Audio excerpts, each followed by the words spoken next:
Mercedes Citan, a working man's review. We've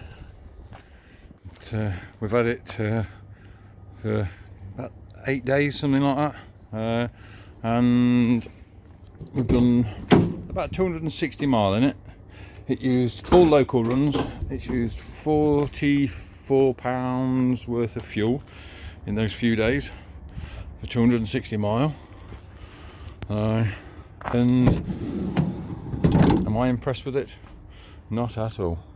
The access to the side door, yes, okay, it's basically a Kango in disguise, but the side access is not very wide, and my biggest complaint is these back doors, and I've got the sun in front of me at the minute. Now this, I'll show a picture of it later in the video, that sticks out, best part 3 inch, and that's took chunks off my head. These clips, you have to press either the top or the bottom, and if you press the top when you're pulling it back, you don't trap your finger, but you feel like you are going to trap it, and they're not very identifiable, like on most vans they've got yellow clips around them or whatever. Like these bits, like these, that's recessed, so you're not going to bang yourself on that or whatever. These lumps, you try and kneel on that, there's a solid piece of metal underneath that, they just dig into you.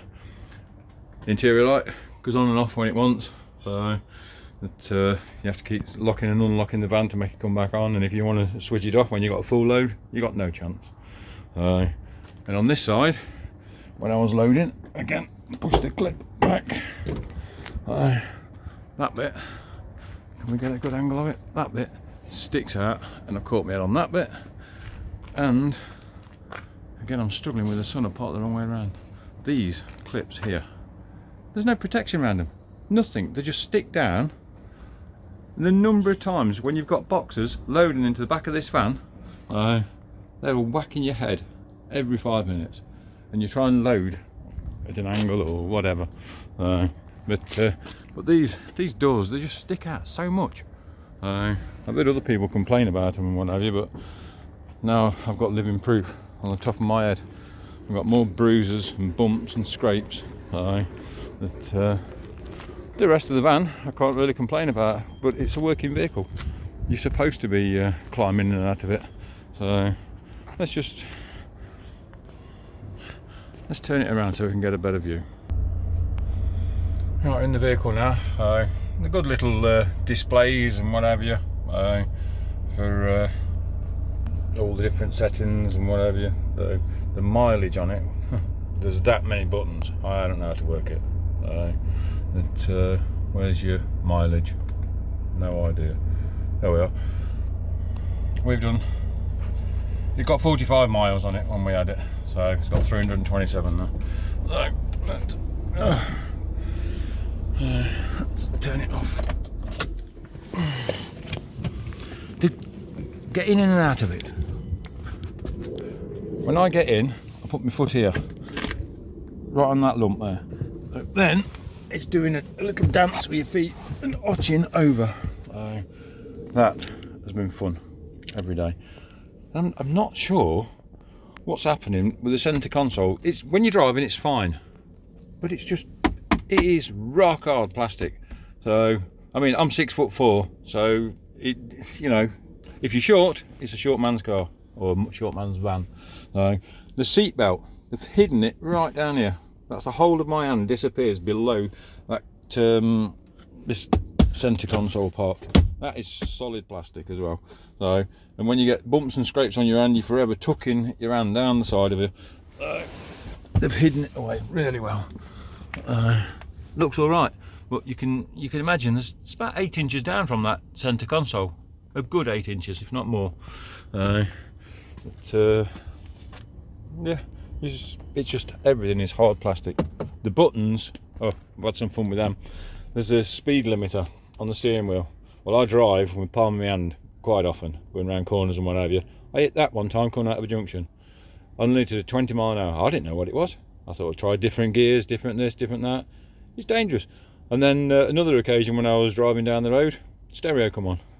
My wife's next to me. Turn that off. I said, I don't even know I've turned it on. Never mind, turn it off. So it's fun. bear in mind, I am old school. I'm 60 years old and I'm not used to all this new fandango tech.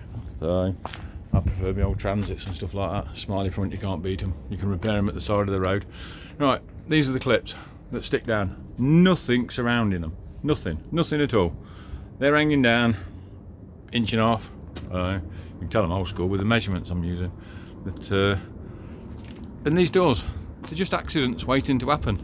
This is the opposite side to the one I hit. I mean, you can see how far that sticks out. No plastic around it at all. Nothing. Let's just try. You see? Do that again.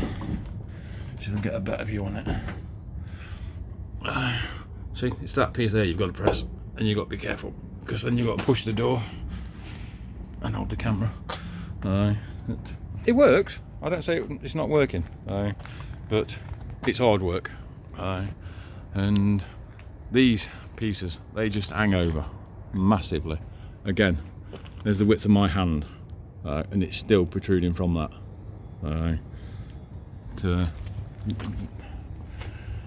All the vans they've designed and all the money they spend on it, and I don't rate it at all. And I'm sure there's many more things that I've found, but I'm short on time at the minute. We're moving units. It drives nice, and you know, everything works and does what it should. But it's not designed to work with. These catches, top, bottom, they're massive. They're dangerous. I think someone ought to bring a claim against whether it's Mercedes or Renault you bring it against, I don't know. But the amount of injuries I've had off these clips, that's the biggest bugbear to me, which makes it unworkable for me. So I'm glad I didn't buy it. So that's my short review. Many thanks.